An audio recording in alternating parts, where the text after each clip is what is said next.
Okay, so we're going to start by looking at the diagram in A, and we want to pay attention to um, any indication of like what the diagram is showing. So for A, we're seeing last year, that's 100%. This year, it's 100%, but we notice something is going on here, that's 25%. For right now, we're going to focus on just diagram A. And so if you notice, last year's amount is 100%. But this year we see an extended piece. So one thing we want to make note of is that last year's amount is always going to be 100%. I know I said we weren't focusing on A and B, but if you take a quick glance at diagram B, you're seeing last year as 100%. So the last year's amount is always going to be 100%. Now, what do we notice? For this year, we're recognizing that the length for this year is bigger. And so if it is growing, we're going to notice it's going to be bigger than what we had initially. So it's heading in that direction. So we notice this is bigger. And if it gets smaller, we expect the length to be reduced. So it's going to be going in that direction. Okay, so that would mean smaller. So what are we actually seeing in diagram A? Well, one thing we know for sure is if we're looking at this year's population, it's definitely larger than what we had initially. So we're going to write that down. So this year's population is bigger. And how much bigger is it? Well, this gray area is telling us how much bigger it is. And how do we know that? Well, if we pay attention to last year's population was 100%. And to this year's population, we have that 100%, and we're adding 25%. So when we think about this year's population, it is actually equal to 125%. So it's bigger than last year by just 25%. Take a minute and write this down. Okay, so now I am going to ask you to write two similar statements about diagram B. That's similar to what I wrote for the population for A. So I'm going to ask you to pause the video right now and write two similar statements about what you're noticing about diagram B. Great. So you should have had this year's population is smaller. How do we know it's smaller? Remember we said that if we go to the right, we're noticing an increase, so it's getting bigger. If you notice, it's going in this direction. So the population is definitely smaller, which means we're going to be subtracting from 100. Awesome. So what I'm going to have you do right now is you're going to match each of these statements with the diagram that it corresponds to above. So I want you to go ahead and write A or B for each of these statements.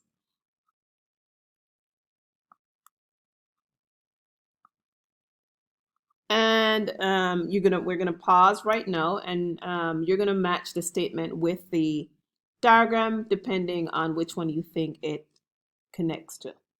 Awesome. Go ahead and check to see that you have the correct response, and if you don't, go ahead and switch it and think about why you might need to switch it. Now, for question 2, you're asked to draw a diagram to represent these situations. The number of ducks living at the pond increased by 50%. The number of mosquitoes decreased by 20%.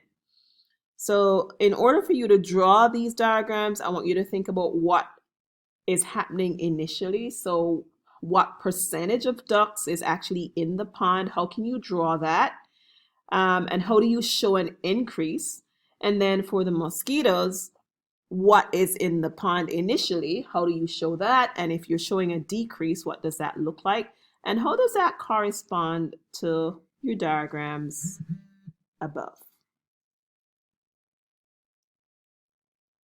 So in order for me to draw a diagram to represent these two situations, I'm going to focus on A. I have to show the before the increase and then after the increase has taken place. So I'm going to start you out. So we need the before. And generally, before anything happens, we are going to consider that as representing 100%. So this is 100%. And this represents 4 ducks in the pond. Now I'm going to ask you to try to draw the diagram or the length to show that the ducks have increased by 50%. Go ahead, pause the video and try your answer. Okay, so now that there has been an increase, you know your diagram is going to be longer. And longer by how much? If that's 100%, then this extra portion should represent 50%. That's what we're showing right there. So this is our now. Initially, remember we said that if we move, if it extends to the right, we know that it's bigger, and that's we're showing our 50%. All right, now I want you to try to draw the diagram for part B. Show us what is happening if the number of mosquitoes are decreasing. Okay, so your diagram should be looking like this. Before, we're having 100% for mosquitoes. If it has decreased, then your diagram should show that the length is getting shorter. Shorter by how much? 20%. So moving on to the last part of this task, says the ducks increased by 50%. That means the new number of ducks is what percentage of the old ducks. So if we started out with, how much percent did we start out with? We started out with 100%. What am I adding that will now produce my new percent? What is that? What did we add? And you can use your diagram to figure that out. And then for part B, the mosquitoes decreased. That means the new is what percentage? So we want to think about it in the same way. If I started out with 100%, in this case, I wasn't adding. What was I doing? I was taking some off, or I was subtracting. So what did I subtract? And then what is my new percent? Take a minute, figure that out, write your answer down. Added 50%, which means if you add 150, that should give you 150%. So the new percentage is 150%.